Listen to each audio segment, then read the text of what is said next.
Oh iya cah, aku ki pengen takon karo panjenengan-panjenengan kabeh cah.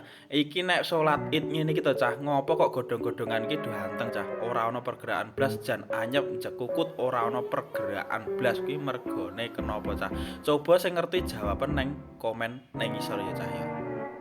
Untuk konten hari ini kita mau menuju ke sholat Id di tahun 2026 cah. Lagi dalanku menuju ke tempat sholat Idnya. Dan langsung saja kita berangkat. Go go. Singkat cerita kita sudah sampai di lapangan yang mau buat sholat Id cah. Lah iki ana sing nggo motor, ana sing mlaku, ana sing gendong, ana sing dituntun, ya ana sing nggo mobil barang. Pokoknya lengkap banget ning kene iki wis apa-apa eneng sing nggo teken barang ya kan. Lah iki wis tekan lokasi, lah posisine panggonane sing nggo sholat Id iki kaya nggon aku kaya ngene iki cah. Langsung saja kita perjalanan ke sana menuju ke tempat yang mau buat sholat.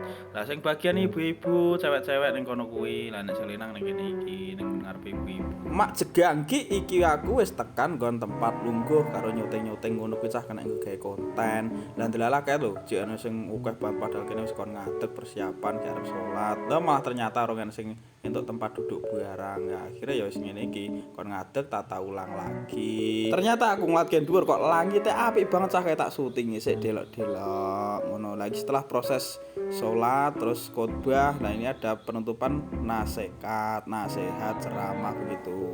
Lah iki nek wis rangkaian-rangkaian kuwi kabeh sholat Idnya sudah selesai dan tadi juga ada infak, maka kita setelah itu langsung pulang ke rumahnya masing-masing. Piye cah kondisi dan situasi di tempat kalian? Muga-muga ya padha-padha le aman, selamat, lancar dan barokah ya bolo-boloku semuanya saja.